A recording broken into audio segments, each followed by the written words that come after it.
Hello again guys, and welcome back to the channel. So in today's video I'm going to be dispelling some confusion that new growers might be going through right now. I want to talk about the various grow mediums that are used in the garden, specifically dirt, soil, compost, seed starting mix, and mulch. And I want to talk about all 5 of these and talk about the similarities and differences and in which application you would use one or the other.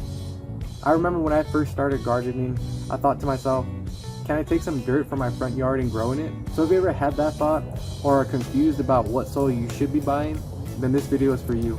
First I want to talk about dirt. Everybody know what dirt is. I know. It's the thing we walk on every day that gets tracked into the house. But can we grow in dirt? Well, it depends on your definition of dirt. When I think of dirt, I think of dry, nutrientless, dead material, not something you would want to grow in. You may have seen bags of topsoil when looking for a grow medium. I would consider dirt to be topsoil since most topsoil sold in stores are nutrientless and have no other added ingredients. Now that's not to say you can't use topsoil, but you would want to mix topsoil with something like compost, but more on that later. So now that we know that dirt and topsoil tend to be nutrientless grow mediums, that brings us to our next medium, soil. When I think of soil, I think of dirt that is rich in organic matter, nutrients, and living organisms. Even though dirt and soil are different, in my opinion, people tend to interchange them and refer to one as the other. Now, if you go down to the store and ask them for soil, they're going to ask you, what kind? There are a few different potting soils or potting mixes, but all of them tend to have a variation of compost. Some are newer, Coco Coir or peat moss, and vermiculite or perlite. Now each of these ingredients gives a different structure to these mixes. Coco Coir is made up of coconut husks, and they normally come in compressed blocks. Now when Coco Coir is added to a mix, it provides that mix with water retention, which is needed by your plant so that they can uptake water. Now you wouldn't want to plant entirely in Coco Coir as it is inert. What'd he say? Unless you're getting into hydroponics, which is beyond the scope of this video. Now the second ingredient is perlite. Perlite is a volcanic mineral that is considered a glass. When added to a mix, it provides aeration, which is also needed to help with plant growth. Again, it is inert like Coco Coir, and you wouldn't want to plant entirely in perlite. And the third ingredient in a good soil mix is compost.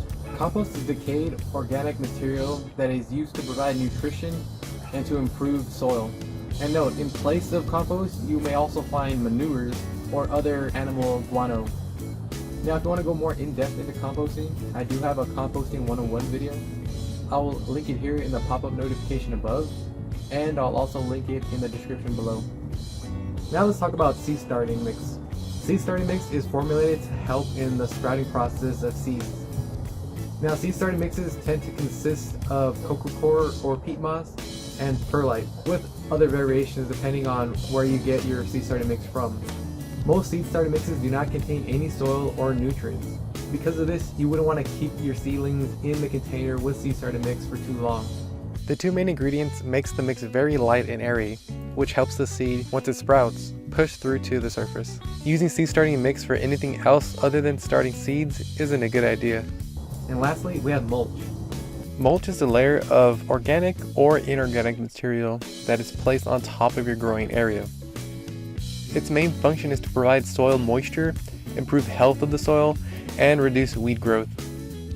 In Zone 9B, where I live, it is crucial to have mulch down as our climates tend to be very hot all year long. I mainly use wood chips for my mulch. I did buy wood chips in the past, but my local water district also has a water conservation program where you can pick up wood chips for free. I definitely recommend you look to see if your area has a similar program. You can also use other things like straw or even sawdust as mulch. The key takeaway is that mulch is placed on top of your grow area to conserve water. Try to keep your mulch on top of your grow area instead of in the soil. Mulch like wood chips are known to rob nutrients from the soil if they are mixed thoroughly into the soil. And that ends today's video. I do hope that this does help dispel any confusion that you may have had. And if it did, don't forget to hit the like button. And you can also subscribe using the link right here on the screen below me. If you do want to check out any more of my content, it'll be linked right here on the right of me. And as always, you won't get a harvest if you don't sow seeds.